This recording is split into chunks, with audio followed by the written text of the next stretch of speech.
अगर इस टाइमलाइन को देखोगे तो आज से करीब अप्रोक्स यू हैव 15 डेज। देखो टाइम ऑलरेडी बहुत कम है, 15 दिन तुम्हारे पास है एंड इस 15 दिन का तुम्हारे पास एक्चुअल रोड मैप होना चाहिए। तुम्हें पता होना चाहिए कि हर एक दिन तुम्हें क्या करना है, कैसे यूटिलाइज करना है, तभी तुम इन 15 दिनों में बेस्ट आउटपुट अपना निकाल के ला पाओगे। टाइम बहुत कम है, इसको स्मार्टली एग्जीक्यूट करो, अंधेरे में तीर मत मारो।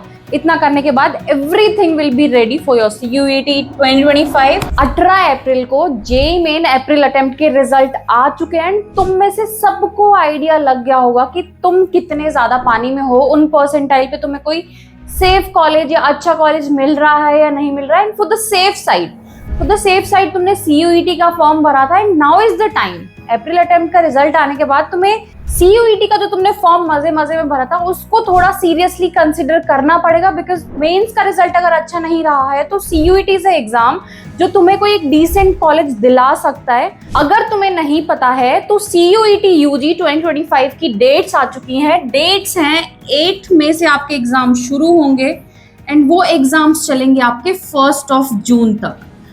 अगर इस टाइमलाइन को देखोगे तो आज से करीब approx you have 15 days and ये जो 15 डेज है ये बहुत ही ज्यादा क्रूशियल पीरियड होने वाला है तुम्हारे लिए। देखो किसी भी एग्जाम की प्रिपरेशन के जो लास्ट के डेज होते हैं उसमें 2 कैटेगरी के स्टूडेंट्स होते हैं। एक तो होते हैं जो लास्ट मोमेंट पे पैनिक कर जाते हैं और कुछ भी रैंडमली रिवाइज करने लग जाएंगे, किसी भी बुक से उठा के पढ़ने लग जाएंगे। एंड दूसरे होते हैं जिनको पता होता है कि उनके पास टाइम कम है एंड उस टाइम को उन्हें यूटिलाइज करना है बहुत ही एफिशिएंटली, बहुत ही प्रोडक्टिवली एंड बहुत ही स्मार्टली प्लान करके उस टाइम को यूटिलाइज करना है। मेक श्योर करना कि तुम ये वाली कैटेगरी में ना आओ और इस वाली कैटेगरी को सेलेक्ट करो, बिकॉज यहीं से तुम अपने लिए एक कॉलेज सिक्योर कर पाओगे। देखो इस वीडियो में मैं तुम्हें 5 ऐसी स्ट्रेटेजीज बताने वाली हूँ जो इन लास्ट 15 डेज में तुम्हारे लिए बहुत ही बेनिफिशियल होने वाली है, हेल्पफुल होने वाली है अगर तुम उन्हें ठीक से यूटिलाइज करते हो।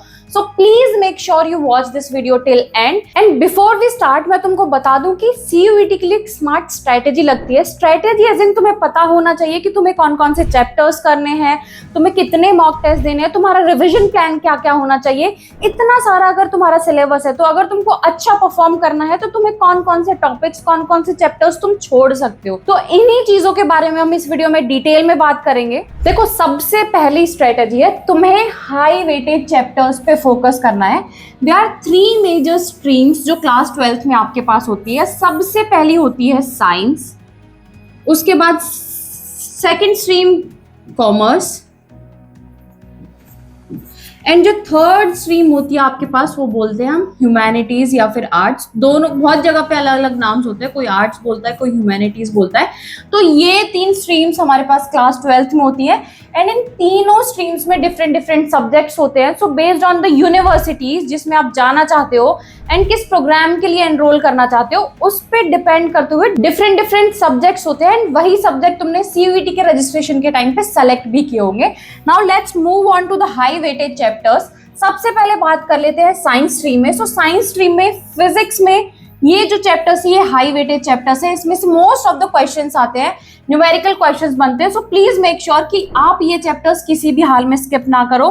केमिस्ट्री के लिए फिजिकल केमिस्ट्री में सॉल्यूशंस, इलेक्ट्रोकेमिस्ट्री, काइनेटिक्स, ऑर्गेनिक में हेलो एल्केन्स, एल्कोहल्स एंड इसके अलावा मेजरली जो आपको फोकस करना है वो करना है रिएक्शन मैकेनिज्म पे, बिकॉज ऑर्गेनिक में से रिएक्शंस पे बहुत सारे क्वेश्चंस बनते हैं। उसके अलावा इनऑर्गेनिक केमिस्ट्री जो आपकी है उसमें सोलली आपको फोकस करना है कि NCERT में चैप्टर्स में जो सारी डिटेल्स दी हुई हैं वो सारी आप अच्छे से रिवाइज कर लो। उसके अलावा इनऑर्गेनिक केमिस्ट्री में NCERT पे ही सोलली फोकस करना है। अगर बायोलॉजी की बात करते हैं तो बायोलॉजी में जेनेटिक्स है, रिप्रोडक्शन है, बायोटेक, इकोलॉजी, माइक्रोब्स।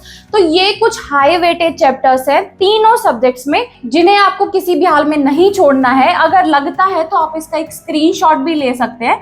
इसके अलावा कॉमर्स स्ट्रीम की बात करते हैं। कॉमर्स स्ट्रीम में we have accountancy, we have economics and then business studies and तीनों ही सब्जेक्ट्स में ये जो चैप्टर्स हैं ये सारे हाई वेटेज चैप्टर्स हैं। इनको आपको फॉर श्योर करना ही है, इनके क्वेश्चंस प्रैक्टिस करने हैं, इनके जो की कॉन्सेप्ट्स है उनको बार बार रिवाइज करना है। जितने ज्यादा क्वेश्चन उन कॉन्सेप्ट्स के अराउंड तुम प्रैक्टिस कर सकते हो सीयूईटी एग्जाम पैटर्न के बेस्ड, उतना ज्यादा अच्छा होगा। उसके अलावा ह्यूमैनिटी स्ट्रीम में we have history, we have political science and then we have geography.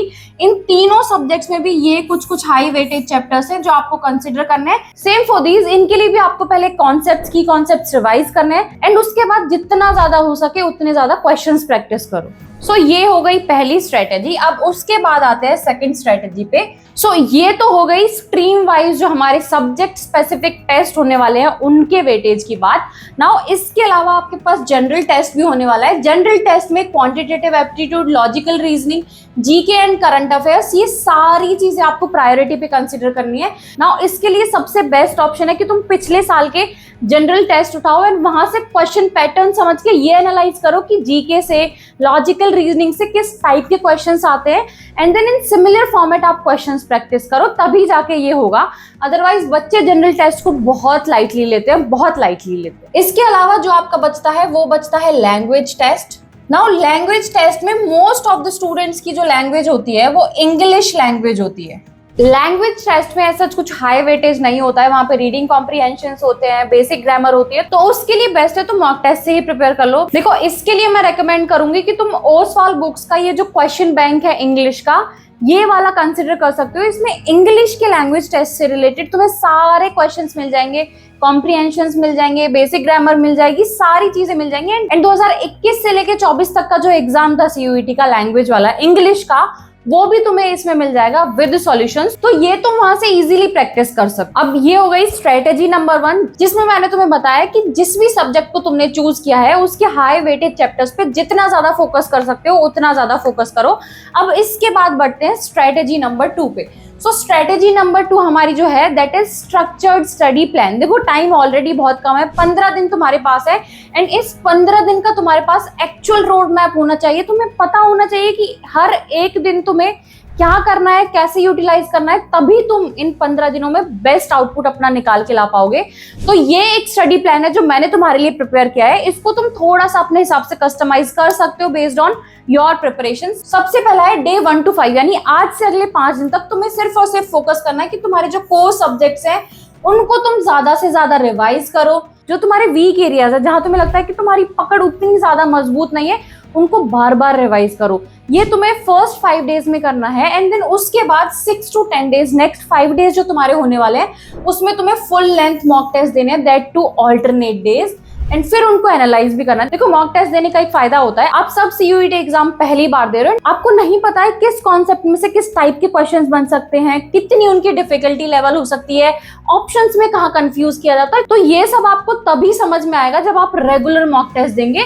Mock test देने का एक और फायदा होता है, जब तक आपके सामने नोटबुक रखी होती है, आप चीजें रिवाइज कर रहे हो, तो आपको लगता है हाँ मुझे सब आता है, ये भी आता है, ये भी आता है, ये भी आता है।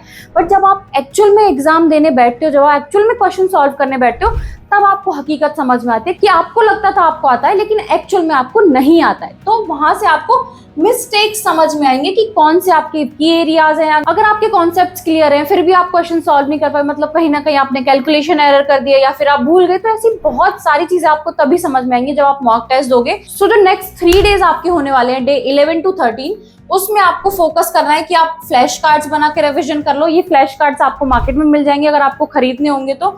अदरवाइज आई रिकमेंड कि आपके पास समरी नोट्स होने चाहिए। आपके पास सारे सब्जेक्ट्स के हर एक चैप्टर के छोटे छोटे समरी नोट्स होने चाहिए, जहां पे आपने पूरे चैप्टर की एक समरी एक पेज पे बनाई हुई है, ताकि लास्ट मोमेंट पे जब आपको रिवीजन करना होगा तो आप पूरा चैप्टर ना पढ़ के बस वो एक पेज रेफर करेंगे एक किसी चैप्टर के लिए एंड वहां से आप इजीली रिवाइज कर सकते हो। उसके बाद नेक्स्ट 2 डेज जो आपके होने वाले हैं उसमें आपको बहुत ही लाइट रिवीजन रखना है, रिलैक्स करना है एंड कुछ भी न्यू टॉपिक को हाथ मत लगाना। लास्ट मोमेंट पे अगर न्यू टॉपिक को हाथ लगाओगे तो जो पढ़ा है वो भी भूल जाओगे, अननेसेसरी कंफ्यूजन बढ़ेगा।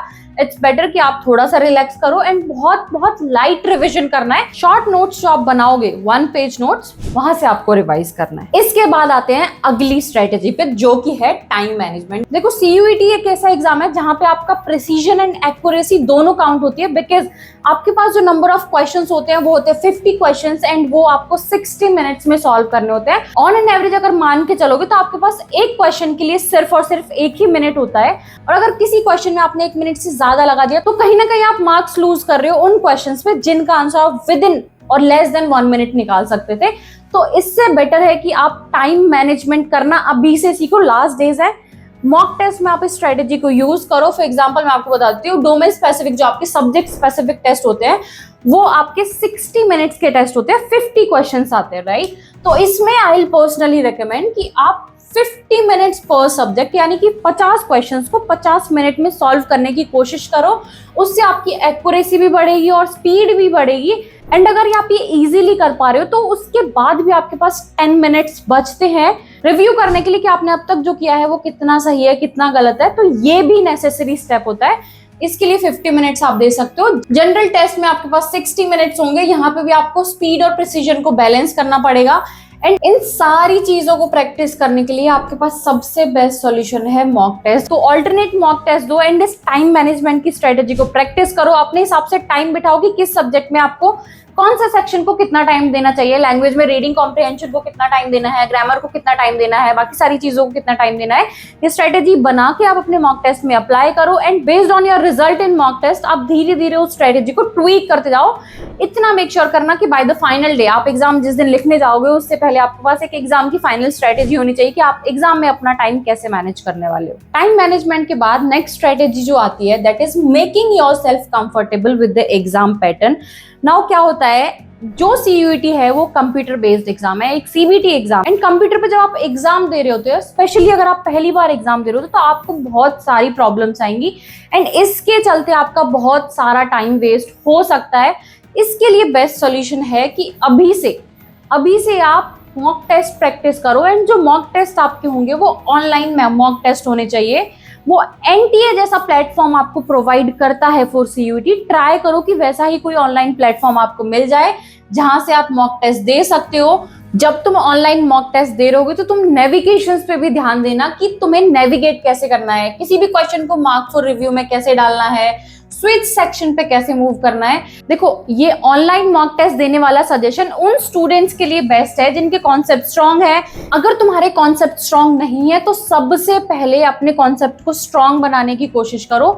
देखो, बहुत ऑब्वियस सी बात है, कोई भी ऑनलाइन प्लेटफॉर्म तुम्हें लिमिटेड मॉक टेस्ट ही प्रोवाइड करता है। सो ऐसे केसेस में अगर तुम्हें अपनी प्रिपरेशन को बहुत ज्यादा स्ट्रांग बनाना है तो तुम offline subject wise mock test कर सकते हो किसी अच्छी बुक से। अगर तुम किसी स्पेसिफिक बुक का नाम जानना चाहते हो तो मेरे पास तो ओसवाल बुक्स के ये सीयूईटी यूजी के 10 मॉक टेस्ट तुम्हें सब्जेक्ट स्पेसिफिक मिल जाएंगे। मेरे पास अभी केमिस्ट्री का है, फिजिक्स का है एंड मैथमेटिक्स का है। इसके अलावा जो भी सारे सब्जेक्ट्स हैं जो सीयूईटी एग्जाम में होते हैं उसके भी मॉक टेस्ट तुम्हें मिल जाएंगे। नाउ इस बुक से तुम्हें करना क्या है, तुम्हें टाइमर लगा के मॉक टेस्ट प्रैक्टिस करना है। तुम्हारा सब्जेक्ट स्पेसिफिक टेस्ट होता है, 60 मिनट्स का होता है। 60 मिनट्स का टाइमर लगा के एक मॉक टेस्ट प्रैक्टिस करो।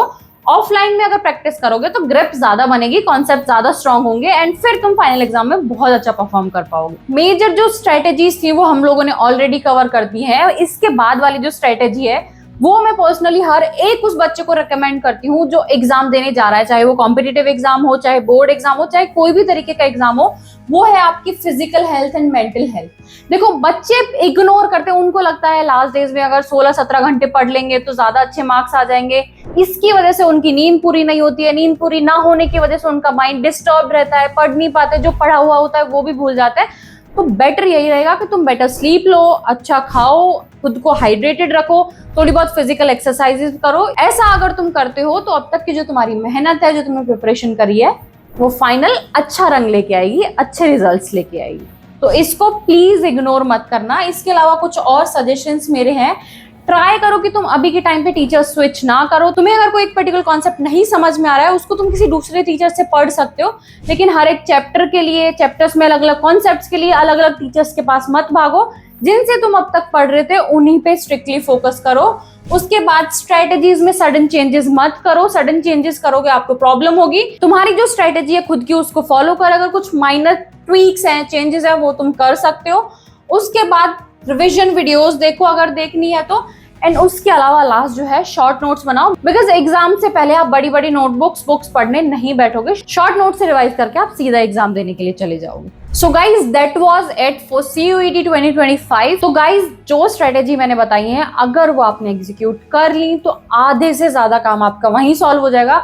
उसके बाद और कुछ चीजें जो आपको ध्यान में रखनी है, आपको पैनिक नहीं करना है, बिल्कुल भी पैनिक नहीं करना है। जो स्ट्रेटेजीज तुम बनाओगे उसमें कंसिस्टेंट रहो, कंसिस्टेंटली पढ़ाई करो, शांत रहो एंड लास्ट, टाइम बहुत कम है, इसको स्मार्टली एग्जीक्यूट करो। अंधेरे में तीर मत मारो, इतना करने के बाद everything will be ready for your CUET 2025 and I wish you all the very best for the exam. I hope कि आप बहुत अच्छा परफॉर्म करो एंड जो आपकी ड्रीम यूनिवर्सिटी है, ड्रीम यूनिवर्सिटी में आपका जो ड्रीम प्रोग्राम है, आपको उसमें एडमिशन मिल जाए।